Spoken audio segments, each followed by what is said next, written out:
Taiwan, we're talking about it. Maggie Lewis is a professor at Seton Hall Law School, and Lev Nachman is a PhD student at UC Irvine. So I hear you guys went out to dinner with 25 people last night? We definitely had a full crew. We definitely try to take advantage of the fact that we're able to go out without having to have a mask on close to other people. Just stop. Okay, just stop. We can't. It's too painful. I hear, though, that there was some, evil pilot from Australia. What's the deal with the new outbreak you guys had? That was actually different. There was a pilot. I think he was actually from New Zealand. Yes. So I don't want to make the Australians feel like they're taking responsibility for what people from New Zealand are doing. He did not follow the rules, which are already modified for pilots. And in fact, it seems there was someone he very much wanted to visit other than his spouse while here. So that happened in December. That was a very limited cluster, but then more recently there was another very small cluster in Taoyuan. So I think that in total they've had 12 or 14 people catch COVID from that cluster, but it really seems like it's already under control. Yeah, I think there's been 12 in my floor of my apartment building. But anyways, let's kick us off with some Biden transition talk. What is the new administration looking to do with respect to the U.S.-Taiwan relationship? Yeah, I mean, there's been a lot of action in the last few weeks. It feels like it was longer than just, 2 weeks ago that we had the declaring null and void by the Trump administration of contact policies that have been in place for a long time. And what we're seeing so far, again, we're all of 9 days into the Biden administration, is more continuity than change with respect to Taiwan policy. We had, most importantly, this statement that was released in response to the increase in air traffic in the Taiwan Strait by PLA jets, in which the United States made clear that the commitment to Taiwan was, quote, rock solid, and also referring back to the Taiwan Relations Act, the 3 communiques, 6 assurances, which reiterated the basis of the One China policy and made clear that there wasn't going to be any major shift, at least right now. And I think what really matters there is that there was so much concern leading up to Biden that there was going to be these fundamental changes of returning to an Obama-era U.S.-Taiwan relation in which the U.S. is much more passive and in which we kind of move away from the direction that the Trump administration had pushed the U.S.-Taiwan relation. And, even though, like Maggie said, we're only 9 days in, but at the very least, it feels like there's been a big sigh of relief, both in the U.S. and in Taiwan, when you see statements like this and support from the Biden administration early on, including things like, inviting Xiaobin Kim, the de facto ambassador, to Biden's inauguration. These are signs that, it's early, but it seems positive. Yeah, so far. It's interesting because the sort of general dynamic of the Trump administration was the president unable to care less about the future of Taiwan, while various staffers at different levels wanting to do things go much further in making explicit the commitment that the U.S. has to Taiwanese sovereignty. And I guess there was plenty of coverage in Taiwanese media about how, Biden is going to lead to the end of the world, which is interesting because I feel more comfortable trusting him in a time of crisis than I would necessarily with Trump. So to see the sort of roiling waters settling down a little bit, at least within the sort of Taiwanese media ecosystem, is a really interesting thing to follow. Yeah, the presidential election was stressful watching it here because there was just this absolute unabashed bias towards Trump. I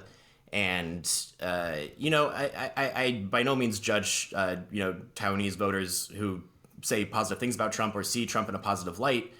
His administration did things that were beneficial to Taiwan, and, Taiwan, who exists in this kind of constant existential crisis of fearing invasion all the time, the logic of the enemy of my enemy is my friend appeals to people here. I disagree with that logic, and I think it's pretty faulty. But in like Maggie said, when you have fighter jets flying over on a daily basis, it makes some of Trump's policies seem much more appealing. And it's not that people were opposed to someone else; it's more just fear of losing the stronger relationship that the U.S. had built up with Taiwan. So, when I say the collective sigh really happened, it really felt, especially the day that Xiaobin Kim was at Biden's inauguration. So many of my friends here who are adamant Trump supporters suddenly changed their tone. And now you have people who were like, oh, the Biden's going to be the end of Taiwan. Even some of these pages that shared just tons of disinformation about the U.S. election actually said nice things about Biden, saying, "Oh, well, maybe we could give this guy a chance. This is actually okay."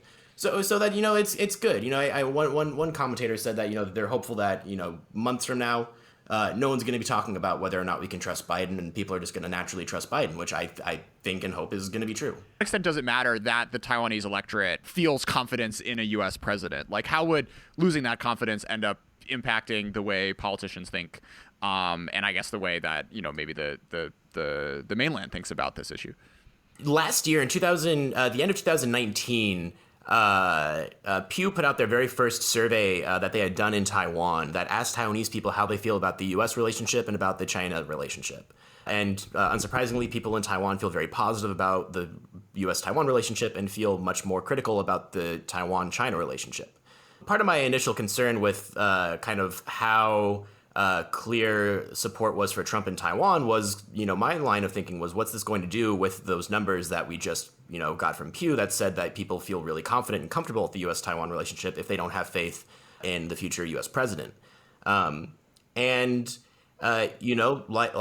most countries that are democracies, people that are elected have to listen and respond to their constituencies here. It's in Taiwan's best interest to stay bipartisan and to be supportive of both parties. And there is concern that, if the Taiwanese voters see one politician or at least one party as much more negative for Taiwan, that might actually have a negative impact on the future of U.S.-Taiwan relations. Now, thankfully, again, it seems like that's not going to happen. I know a lot of Taiwanese feel very helpless in this situation because, they have no say in who the U.S. president is. But at the same time, there are things that I think Taiwanese politicians can do to help maintain relations with both parties, build relationships with both parties. The de facto ambassador Xiaobin Kim is really wonderful in how much she's been trying to create more space for Taiwan in D.C., take meetings with politicians. I'm really hopeful that, in the next 4 years that she's going to be meeting with as many Democrats as she has been meeting with Republicans during the Trump administration. Xiao in particular, being Taiwanese American, speaks, perfect English and Mandarin. So she's kind of a perfect ambassador for Taiwan at the time. It's interesting kind of comparing this experience to the Israeli one, in that, the vast majority of the, Bibi was way louder about his support for Trump, both, he did this even for Mitt Romney in 2012, but in 2016 and in 2020 as well. And the Taiwanese leadership, even though you see these newspaper headlines screaming and all this disinformation about how Biden is Satan's spawn or whatever coming out, they seem like they've been better at holding their tongue, particularly when it comes to doing the sort of things which could be construed as like actively trying to shape the way politics would go out in terms of like mobilizing Taiwanese American voters or what have you. No, and President Tsai is an extremely thoughtful and cautious person. She my sense is very aware that everything she has repercussions, and so this is not a situation where you have the head of state making clear there's a preference for one party over another. So the interesting thing that I think Taiwan and Israel do have in common is that they both still manage to be seen as bipartisan in the U.S. You still have Democrats who vote very strongly with Israel, even though you have people like Bibi who overtly supports Republicans and appeals much more to a conservative Republican base than he bothers to with Democrats as much these days. And Taiwan, Tsai Ing-wen, like Maggie said, she's way too smart and practical to try to pull something like that. And this is maybe one of the biggest misunderstandings that a lot of, people see about Tsai Ing-wen. She is perhaps the most moderate, willing to be safe and not put Taiwan in a risky situation type of president Taiwan could ever have. And she's not going to put Taiwan at unnecessary risk, nor does she want to jeopardize or put the U.S.-Taiwan relationship at unnecessary risk. So doing something like overtly supporting one party or one politician is not something she would do, and I highly doubt that's something she would have anyone representing her in the U.S. do. You guys have this riff that Western media spends way too much time thinking about Taiwan in the context of, U.S.-China cross-strait relations type stuff. So I'm going to indulge you in that by spending the rest of the episode just talking about domestic Taiwanese politics. First off, Lev, aside from serious reasons to care about Taiwanese politics, what's fun about following it? Taiwan, at the end of the day, what I think people miss out on is, obviously there's this giant existential question about, who is Taiwan, where is Taiwan? But during non-election years, and when there is, peaceful days, people go about their everyday lives, and like every other functioning democracy in the world. How many functioning democracies are there in the world now? No. Fewer and fewer, depending on who you ask. The how we measure the status of democracies is going to be something that plagues political scientists forever after Trump. But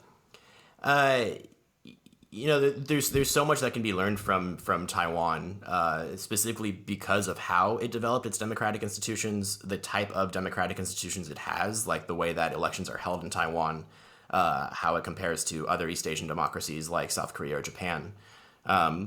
There's as someone who studies social movements, protests, and political parties, Taiwanese people are extremely politically active and unafraid to voice those opinions and concerns publicly.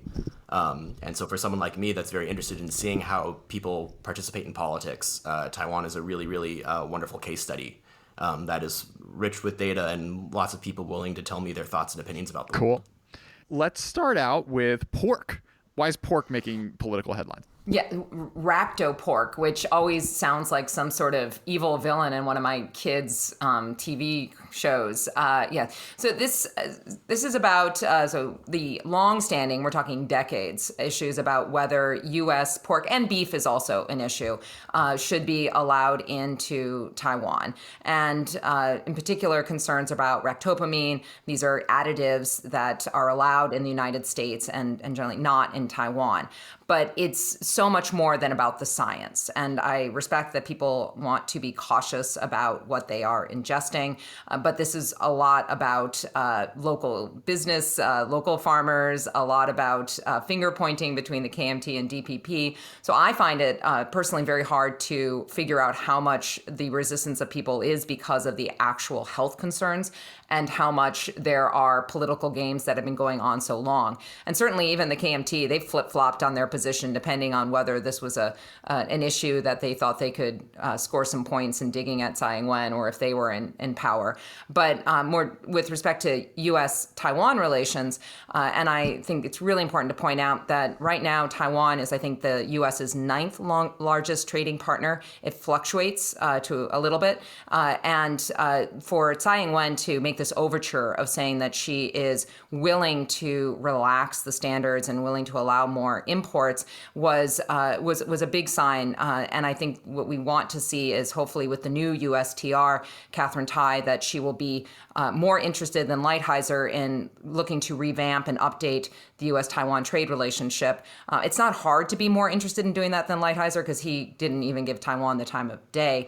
But that's one thing we're watching here. It's so funny because Lighthizer, he had these quotes being like, "Oh God, I can't believe I'm spending this much time in Beijing. It's such a terrible city." He should have just spent some time in Taipei. It's lovely there. The reason pork is so controversial, though, is there's two kind of big reasons. First, Taiwan has wanted an FTA with the U.S. for a long time. And agricultural trade has been the starting point, and the U.S. will not continue talks until agriculture is a deal. So, in 2012, Ma Ying-jeou, the former president, pushed through racto beef, which back then the DPP adamantly opposed for the same reasons that the KMT now opposes the DPP wanting racto pork, which is, kind of what Maggie means by, depending on the time of day and the year and who's in power, people will either be for or against this depending on political points. But Ma could not get pork through. And in order to start FTA talks, the U.S. wanted both beef and pork. So this pork deal is kind of the big barrier that Taiwan has been trying to get through in order to start having a productive discussion about some, whether it's an FTA or just some sort of bilateral trade deal with the U.S. Tsai is really kind of, using a lot of her political capital on this move. So right now, she's very popular because of Taiwan's very good COVID response, and people are generally happy with her administration. And she's kind of, gotten a lot of chips in her corner, and she's spending a lot of those chips on pork because Taiwanese take pork really seriously. And it's not just because of, think about the health of our kids. Pork is one of the biggest industries in Taiwan. And by saying that we're going to start bringing in American pork, you're essentially saying we're going to create competition for domestic farmers when we don't really need domestic competition for our farmers. They're doing just fine as is. But she has to in order to get this deal started. So she's having to sell this really kind of strange deal to people that they didn't really want, but will need if they want to have a bigger trade deal with the U.S. And unfortunately, the timing of it did not go nearly as smoothly as I'm sure Tsai wished, because Tsai didn't. So there's been no kind of immediate reciprocity from the U.S. Like the U.S. hasn't suddenly given Taiwan any sort of deal back yet. It's more Tsai relaxed this, is allowing U.S. pork in, and people are asking, well, what did we get? And she doesn't have anything to show yet. And this has made her a kind of easy. This has made the issue an easy target. Especially for the KMT, who's currently in opposition and really looking for anything they can to throw against Tsai, because when your government prevents a pandemic from spreading, it's pretty hard to attack them for that, which is why the KMT's been struggling to find things to critique Tsai on these days. But this pork thing, they are zeroing in on it and taking it to the streets and protesting over pork and remobilizing everyone who voted for Han Kuo-yu back in 2020. And I fully expect American pork. I know, like, it seems the idea of pork being such an important political issue might seem silly from the outside, but really it's not. It's so much more than just pork. It's about the future of Taiwan domestic markets. Making deals that really help Taiwan in the long term, and trying to show people that this is more of a long term strategy. And it's something that's going to stay relevant in Taiwanese politics, at least through the midterm, if not longer. Sure. So you mentioned the KMT earlier. Let's come back to them. What are the sort of like potential paths that that party, the current opposition party, could go down in trying to rebrand and get themselves back more in the electoral graces of the Taiwanese electorate? And where do you think if you were sitting in the the smoky back room, what would you be telling them to do in this upcoming midterm? Yeah, the KMT is looking for its next act, and it hasn't figured out what that is. So the last presidential election, their candidate, Han Kuo-yu, was not your typical KMT candidate, right? He was mayor of Kaohsiung, but when he was sent down to run for mayor of Kaohsiung, I don't know, what do you think Vegas odds were at? But it was really bad that he was. There hasn't been a KMT mayor of Kaohsiung, and the expectation was like Trump winning the presidency in 2016. But he did, and I shout out to Nathan Batto at Academia Sinica, who's done some really good work on looking at the role of populism in Han Kuo-yu's rise, first as mayor of Kaohsiung and then as the presidential candidate for the KMT. But then he also had a stellar loss. I mean, he lost decidedly, and we knew the results within a few hours, which was spectacular. Don't take for granted a clean, fair, and swift election. But so once that fell away, I think it emboldened some of the more old school KMT people to say, look, that wasn't the white knight on the horse that was going to save the KMT. Maybe we should listen more to the Ma Ying-jeou era. But you also have a younger generation of KMT, more in their 40s, who are trying to pull away from sort of the 92 consensus, or so-called 92 consensus of that was the KMT and the CCP, kind of agreeing to disagree, but at least that there is a something called China, and they're realizing that's a non-starter for a framework for most people here. And then you have some people in the KMT who are looking also as not your traditional KMT. That I think the most likely person that I see coming up is Hoyoyi. So Hoyoyi is currently the mayor of New Taipei City, Xinbei-shi, which is right next to Taipei, and used to be part of the county, and it was reorganized as a separate city. He's really interesting. He was a police officer during the martial law era, and then he switched over to politics. He's doing, by all accounts, a great job as far as being very popular in New Taipei, and I think he's one that I'm watching certainly as we look forward to 2024. I think something that's really important to look back on when we look at the 2020 election, like Maggie said, Han Kuo-yu definitely lost, but it wasn't a sweeping defeat for the KMT as a whole. So I think there's two important numbers to look at. So Han Kuo-yu got 5.5 million votes. Tsai Ing-wen got 8.2 million votes. So of course he lost. But if you compare that to the last election, Zhu Lilun, when he ran against Tsai, only got 3.5 million votes. So even though Han lost, he was able to mobilize 2 million more voters for the KMT. And then if you look at the party vote, so very quickly, when you vote in Taiwan, you vote 3 times. You vote for your president, you vote for your district representative, and then you vote for whichever party you like the most. It's a hybrid system that is kind of a mix between the US and Germany.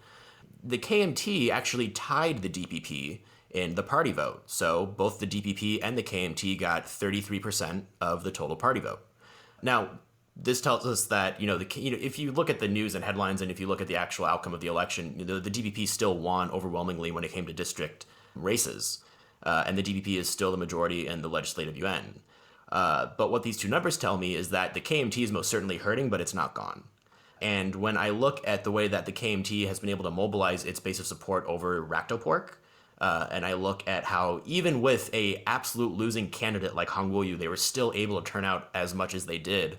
I don't think, if they can find that winning candidate, I do not think that it is, beyond the realm of possibility that the KMT can make a comeback in Taiwan.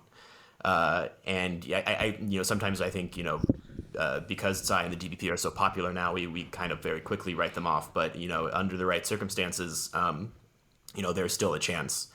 And so, looking, forward, obviously Hoyoyi, but, you have other, young potentials like the great-grandson of Chiang Kai-shek, Jiang Wan'an, who is currently a legislator, who is the direct great-grandson of Chiang Kai-shek, who I think is also being vetted as a potential future KMT leader. Are there any women on the bench for the KMT?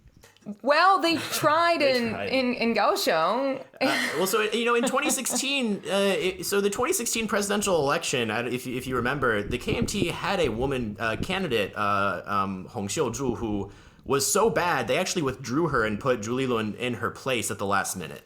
And there are actually women in the KMT with leadership roles. They just do not currently lead any of the major factions. And one fun fact, people always ask, are there any young KMT supporters? They exist. There's not many of them. But there's actually 2 local Taipei city councilors under the age of 30 who are both women from the KMT. And just more generally, because so often you see Tsai Ing-wen, the first female president, and thankfully now that we're 5 years into her being president, that's dropped away.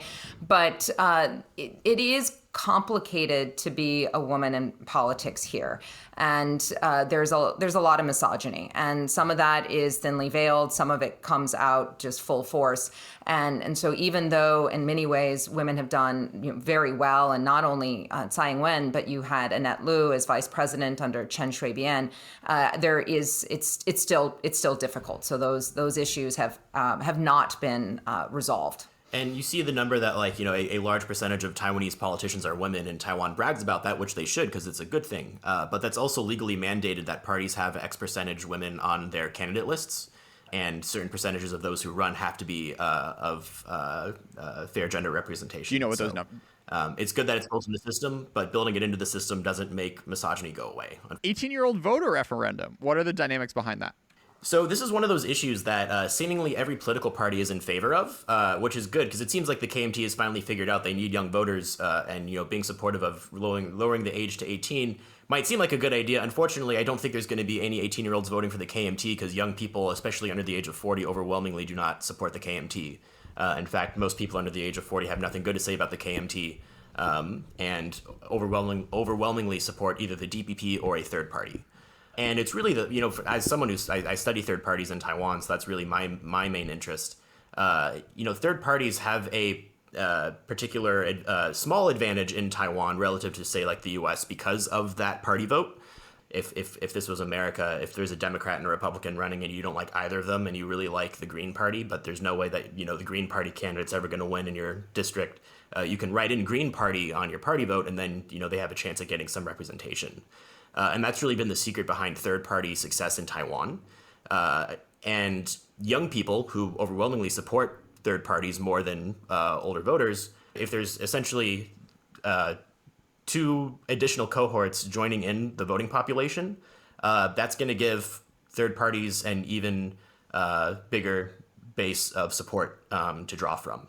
And same with the DPP. The DPP has become incredibly popular among younger voters again. They were always popular, but during the Sunflower Movement to 2016, there was a bit of a dip where young voters would prefer third parties over the DPP, and currently the DPP has successfully kind of managed to be cool and young and hip again, and they've really gotten a lot of in a way that the KMT just absolutely cannot figure out. The DPP has actually appealed to young voters in a really, really productive way that's really brought in a lot of support back. The 18-year-old voting change is really just going to open up more cohorts of voters that these parties are going to be fighting over. And we know currently that it's going to be advantage to third parties and the DPP. So it's really a matter of will the DPP and third parties really just reap all the benefits, or will the KMT be able to figure some way to appeal to the kids? Lev, do you want to give us a bit of a tour of the third party universe? Which are the ones that you find most interesting? Going back to that number that I said, in 2020, 33% went to the DPP, 33% of the party vote went to the KMT, 33% of the vote went to third parties. So third parties are not something to be very quickly written off in Taiwan, because they actually have seats, and they actually can make a pretty big difference in elections here. So there's currently 3 third parties that have representation. The first is called the Taiwan People's Party, Taiwan Minzhongdang. It is started by Mayor Ko Wen-je, who was originally a independent and then later started his own political party.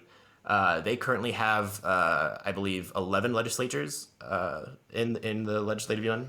But their momentum seems to not be growing. Oh, sure. Like there's something to be said. Currently, all 3 represented small parties in the Li Fa Yuan do not have good momentum right now. A lot of their support is going either back to the DPP or to the KMT. But Ko Wen-je's party is not a particularly green party. It actually is. I would describe Ko Wen-je's party as more light blue, in the sense where they're not pro-China in the unabashed way that the KMT often is, but they're far more sympathetic to the idea of creating relations with China in a way that Green voters are not. So Ko Wen-je's infamous line, he says, "Liang an yi jia qin," which got him in a lot of hot water with Green voters, because that's, 2 sides of the straight one family is not something that a lot of people who are pro-Taiwan really sympathize with. And actually, their color is teal. So if you're going to be somewhere between the green and blue, Spectrum. I guess they got out their paints and mixed them up. Yeah. So the other party currently in is called the New Power Party, and they're a party that formed out of the Sunflower Movement after the 2014's social protest, the Sunflower Movement. And the New Power Party had representation in 2016. They did very well in their first election, and they did just as well in their second election. They currently have 3 people in office right now. They're a directly pro-independence party. They say directly, we support Taiwanese independence. They're highly critical of relations with China, highly critical of the PRC, and they're also very highly critical of the DPP, which gets them in a lot of hot water with pro-Taiwan voters. Because this is really the tough balance that third parties have to kind of market themselves as, is because the DPP is such an important institution for pro-Taiwan voters. The DPP is the very first opposition party in Taiwan, started by social activists, in opposition to the KMT's brutal authoritarian martial law era, and the DPP holds special meaning for a lot of pro-Taiwan voters. But there are people that are not happy with the DPP and they want other choices. And so that's why you often have people like the New Power Party coming out. But unfortunately, the New Power Party has to do a very complicated balancing act of both criticizing the DPP in a way that makes the NPP stand out while not being overly critical of the DPP and isolating a lot of Green voters. So finally, the third party, the third party is called the Taiwan State Building Party. And they only have one person who won in an absolute mind-blowing defeat. He won in Taichung in a very, very deep blue district. I assumed he was going to lose. I didn't even give him the time of day, because he ran in perhaps like the most obvious going to lose district. And he won in places when other candidates I had odds on winning all lost, he was the one that out of nowhere won. Now, the Taiwan State Building Party is actually a pretty old organization. They've just changed their name like 4 or 5 times. But as a political party, they're relatively new on the scene. They also are overtly pro-Taiwan independence, but they're much more closely aligned with the DPP in terms of willing to work with the DPP than the NPP are. And even with the state building, the Jijindang, that I remember last year when I was here with a group around the election, and we met with a representative just to get a better sense of, how did they identify themselves, what made them different, why weren't they just part of the DPP? And my sense, there was at least the person we spoke with, quite a bit of pragmatism that, we're not saying that we think tomorrow that Taiwan is going to declare sovereignty under the name Taiwan. But, of course, this place is functionally independent right now. It's a question of under what name.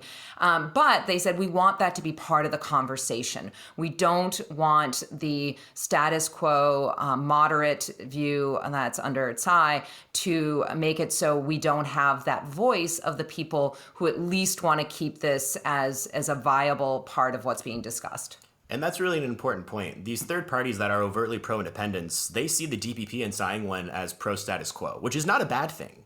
But a lot of the way that, a lot of China watchers see the DPP and Tsai Ing-wen as this, crazy pro-independence woman who's trying to provoke China, that's just not true.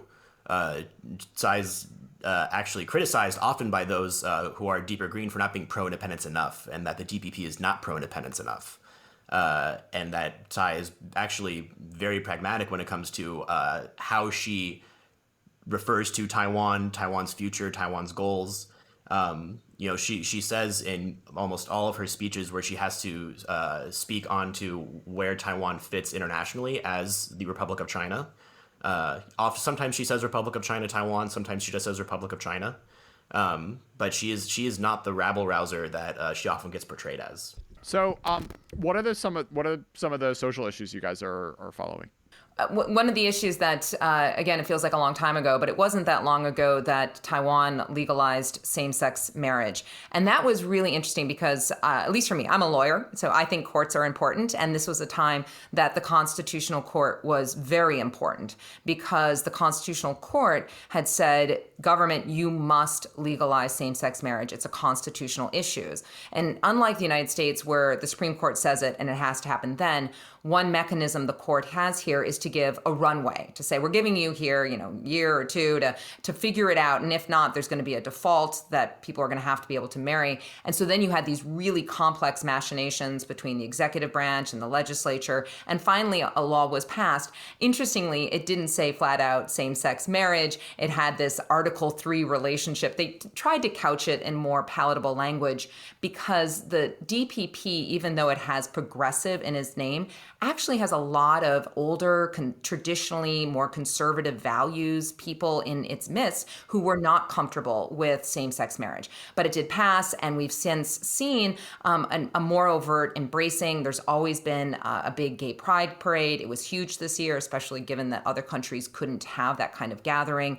And now we're seeing moves to expand who can engage in same-sex marriage, because it was limited as far as if someone was not Taiwanese, whether that was able to happen. And we're starting to see legal movement to make it so even if one of the people is not Taiwanese, there's some limits that's open. I'm watching family building as far as being able to adopt outside the relationship and other reproductive technologies that have not been available necessarily easily to single women. But also just generally watching how Hong Kong is going it's so sad. Day by day we look at the civil and political rights just being demolished by Beijing, and so that being here in Taiwan, especially given the close ties amongst, and Lev can speak more to this, between Hong Kong and Taiwan, makes me all the more appreciate the ability to assemble, to associate, free expression, never take any of these fundamental human rights for granted. Sure. Yeah. So Hong Kong became a major issue in Taiwan, of course, like it became in many parts of the world once the protests broke out starting in 2019. And, it most certainly was an important factor for the 2020 election. Not the only factor is a hill that I've died on, because a lot of people very quickly try to say that Tsai's massive victory was because of Hong Kong, and I disagree with that. But it most certainly mattered. And, Hong Kong became a part of the conversation in Taiwan in a way that it has not before. And there have been multiple solidarity rallies. There's a lot of public support and saying like, Taiwan stands with Hong Kong. And Taiwan even went so far as to open a humanitarian office to help Hong Kongers. But when you look a little bit deeper into the policy behind, what's really being helped here, you find that, even though they opened this really cool sounding office that seems to signal this great sense of solidarity, the office is a little bit unknown. Like, we don't really know how many people are able to utilize it.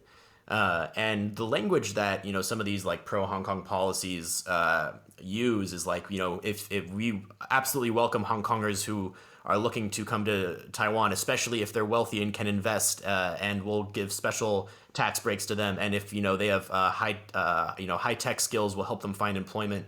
And this is all wonderful and nice. But, the concern was, people who really needed to get to Taiwan were those who are, young protesters who, face political persecution. And a lot of the policies that Taiwan was putting out, while in support of Hong Kong, we're not really addressing, how is Taiwan going to help those most in need? And, we hear stories here and there about, Hong Kongers being smuggled in by boat. There was a story over the summer about 5 Hong Kongers who were smuggled here, and we just recently learned that they've been relocated to the U.S. But more recently, there was a story of the 12 Hong Kongers who tried to flee to Taiwan by boat and were caught by the Coast Guard. And really, they're now held in China, and we have not really heard clear details about their situation. Caught by the Chinese Coast Guard. Yes. And so, the reason that this is upsetting to me, is at least Taiwan has signaled that if you are a protester or someone who fears political persecution, Taiwan is not going to directly help you. But if you can get to Taiwan, we'll help you under the radar. Now, that might seem fine, but that really creates a really dangerous incentive structure in which you're kind of signaling that young Hong Kongers who were protesters, who have already put themselves at immense risk, ought to put themselves at even further risk just to potentially get to Taiwan and potentially. Yeah, I mean, it's hard though, Lev. Like, what are they gonna do? Are they gonna like bring submarines and like have people sneak onto them? I mean, it's a question that doesn't have a good answer. They could write them visas, right? Well, so the example is there's this case of Tony Chung. So Tony Chung actually tried to apply through. So Tony Chung is a protester who was arrested and prosecuted. And he applied through the Hong Kong Humanitarian Aid Office and was rejected. And that's upsetting because now he's in jail. Yeah, I mean, it's cases like that where and some people point to saying Tsai can't go too far. She can't, if she starts bringing Hong Kong protesters over, that's going to really upset Beijing. And maybe, but given that they're willing to bring Hong Kongers over and by other means, I don't know if I necessarily agree or buy that argument. It really seems to me more that there's very little public demand. At least on the Taiwan side, that people don't seem the need to pressure Tsai or the DPP into bringing more Hong Kongers over here. It just is. It's one of those things where I think overwhelmingly people here will say that they support Hong Kong and support the protests.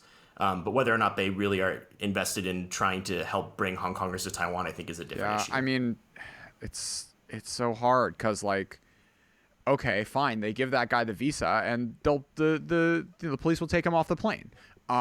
So it's not like, even if Tsai does the most aggressive version of this, those people will have an easier time getting away from the sort of clutches of the Hong Kong police, because I can certainly see a way in which this develops and where they sort of have someone standing outside. I'm sure they already do have someone standing outside of wherever you get your visa, your Taiwan visa in Hong Kong, and like writing those folks' names down and accelerating whatever sort of pseudo judicial process is going on to bring cases against these folks. So I don't know. I mean, it's certainly a bummer that there isn't more enthusiasm, it seems, for this within the Taiwanese electorate, but I don't think Tsai sort of rhetorically or even on a statutory level, like opening the doors more broadly would really make all that much difference in that many people's lives, sadly. I don't know. What's your take, Maggie? I feel like Tsai's job involves a lot of decisions with not great choices. It's an extremely difficult thing to be president of Republic of China, parentheses, Taiwan, when you do have this existential threat, and that's an overused phrase, but that is exactly what Taiwan faces. And having the deterioration of rights and the political situation in Hong Kong, I think it's just made that all the more apparent. Because for years, there's been a discussion here about how there is a lack of a refugee law. And that discussion in the past, it's partially about Hong Kong, but just more generally, what do you do when there are people who are seeking to flee someplace because they're being persecuted? And there are concerns here about having too much in the way of immigration, though certainly there's a lot of people here temporarily, particularly from Southeast Asia, who are working a lot of times with elder care and big issues as far as their labor rights and whether they are adequately protected. So it's bigger than just about people coming from Hong Kong. But the layer two, that there is a law that has to do with relations with Hong Kong and Macau, because that's thrown in, and there is an article in there which talks about providing assistance. But because of the unusual status between Hong Kong and Taiwan, it's certainly not state-to-state relations, that adds another layer of complexity to an issue about refugees, which is already politically fraught. There's no transition, but we're going to do one more beat about music. Lev and Maggie, what have you guys been listening to recently in terms of Taiwanese artists? I've been following Taiwan's music scene for a while, and I think there's just a totally unappreciated, untapped market for great talent coming out of Taiwan, and there's so much good music here. And one of the really cool things about being here right now is that this is like the one place in the world where you can still go to music festivals.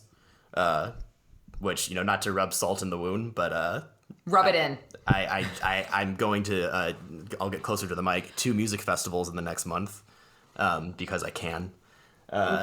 It's a whole range. Maggie just brought up Abao, who's this great Taiwanese indigenous singer, so Paiwanzu, and she's really great because she just won she swept like almost every award at Taiwan's music awards this year, which is really cool because 1, she's an indigenous singer, 2, she sings in Taiwanese.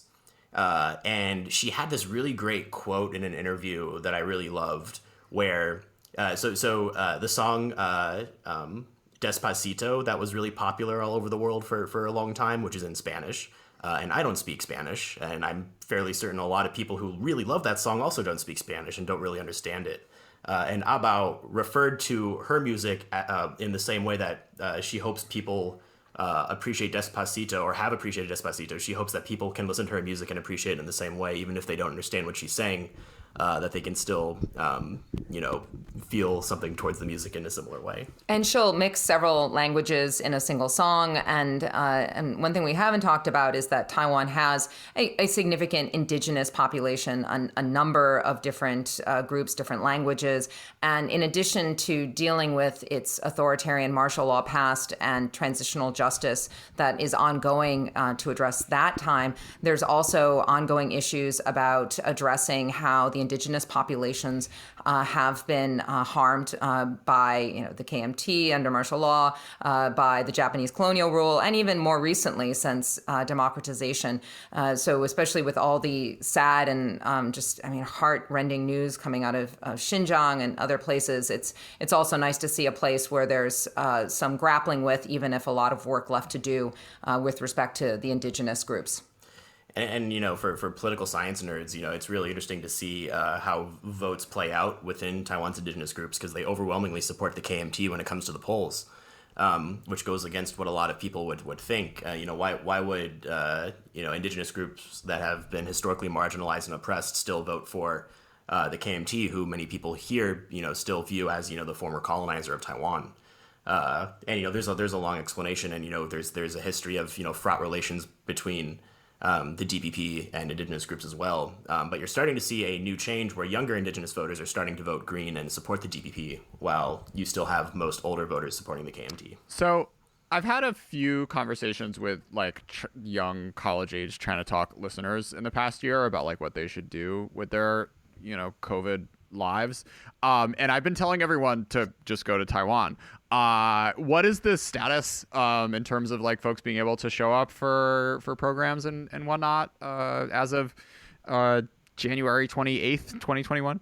I am delighted to say that both Lev and I, we were both Fulbrighters here in Taiwan. Fulbright program is very large here. It has everywhere from people who have just graduated from undergrad and are coming over as ETAs, English teaching assistants, and working at schools, elementary schools throughout Taiwan, to the senior scholars. Like senior, we're senior, but not necessarily old.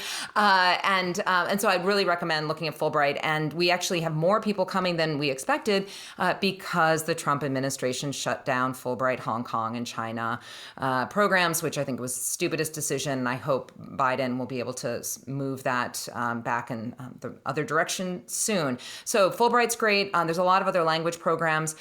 People are still coming over. As I said, some Fulbrighters are, I think, in quarantine right now. And more generally, even as hopefully we pull out of the worst of the pandemic, Taiwan is a fantastic place for language learning. And it had, in the 90s, there was such a shift, and even starting in the 80s, towards learning Chinese in China. And I went to Beijing. And Lev, you never actually studied in China, did you? No, I did. I lived in China for 2.5 years. Oh, of course, you were at Hopkins Nanjing. But your initial your language study was here, though. Yeah, no. So I came to Taiwan first. Which is for you youngins, that was unusual. It's very unusual. Most people go to China. But we're going to see, I think, more and more of a shift coming back here because of not just health and pollution and other kind of quality of life, but the freedom, academic freedom is such a wonderful thing to have, and you realize how it has been squeezed increasingly. I love Star Wars. It's the trash compactor is getting smaller and smaller as far as academic freedom. And Hopkins Nanjing, where we both went, I think is one of the few libraries where it's still whatever books they want, at least last I checked. So I'd say, too, that universities in the U.S. should be increasingly looking to send more students here. A little contrarian take. I don't necessarily see having done a graduate level program in China, not having academic freedom. I don't think it impacted me all that much. First off, like, the paper you write in grad school or, for your semester abroad is not going to change the world. And you can always just read the books. You have a VPN, you can do the research, and you are very unlikely to get in trouble as a young person if all you're doing is reading stuff online. There's something very different from necessarily, like, clearly there are certain topics that if you wanted to do active research on, you could get yourself in trouble by. But I guess I'm saying, like, as a student, if you're, spending a chunk of time on the mainland, the fact that your professors aren't going to assign you certain books or, won't let you write about certain topics, or, the library might not have, Tombstone or whatever in it, I don't think has, like, as big a lasting effect as necessarily maybe if you're a more established academic and, like, all of a sudden you have to sort of, like, live in a Chinese academic system. I think that's where you see a major impact. I don't know. This is a half fleshed out I think thought. It matters. Maybe because I'm a professor and I'd like to think that who's teaching you matters and what they can say. But I think the conversations first in the classroom are going to be different. And also everything's fine until it's not. I was in Beijing when the Canadians, Michael Covering and Spavor, were taken in, and there was a collective sucking in of air, kind of like, whoa, this is game changing. So I don't want to assume, especially given what we've seen in Hong Kong and that academic freedom is the same as even if it was a couple years ago in China, and also the opportunities outside of the classroom. I was just at a conference here that was put together by a group of defense lawyers, and it was all about, what are the obligations to get evidence, give it to the government, and what do we require the government to give us? And Lev's going to protests all the time, so the learning outside the classroom too. So Yeah. and you don't have to have it one or the other. I mean, ideally, people would go both places and be comfortable in seeing and making their own decisions about what those what those two countries are. I mean, shout out to the Hopkins Nanjing Center, but for me, it wasn't just about reading the books. Like if you're only going to grad school to read books, then you're wasting your money. For me, and I think for a lot of people, it's about the experience and the conversations you have with people. And part of the reason academic freedom was very special at Hopkins Nanjing is because it kind of guaranteed both, Chinese my Chinese student colleagues and the other international students a safe space where we know we can talk about topics without having to have, a fear of, potential pushback even from the administration. So Yeah, and I think Maggie, like, studying protests and living in a democracy and reading polls and seeing like different news outlets that like disagree with each other is remarkable. The first time I went to Taiwan, I remember walking down the street and seeing banners in Mandarin of people saying like, screw the government, and was kind of blown away because it's something that I hadn't been exposed to in my first year and a half engaging with the language. So I agree. it's like it's a different country. It's a different country. But I will say that, like, I think if you want to be someone who understands mainland China, it is important to go to mainland China. Even if even if you sort of you have to clip your wings a little bit. Folks who've listened to this podcast for a while will probably notice that the topics I have started to cover after I realized I wasn't going back anytime soon have shifted, and I don't even know if I would be having this conversation with you guys if I was if I was still living in Beijing. So it's. And ideally, you have people who are familiar with both. And this is one thing I'm looking to see with the Biden administration, is that understandably, people who have their dominant experience being studying, living in, understanding China, they're going to see Taiwan differently than people who have significant in-country experience here. And so you want to have a mix of people and those experiences so they can look at the issues from different viewpoints. And, it's really wonderful, one more shout out to Fulbright that, even though Taiwan is an imperfect place to do Chinese research, it is better than not. So, I have very dear friends who were supposed to go to Fulbright China this year, PhD students who had their entire PhD academic careers planned out and then thoroughly thrown in their faces by the Trump administration. Getting Fulbright as a PhD student is a big deal, and we don't get many things to celebrate, but that's certainly something to celebrate. So getting that pulled out from underneath your feet really sucks. And the fact that Taiwan Fulbright made special effort to accommodate China PhDs who wanted to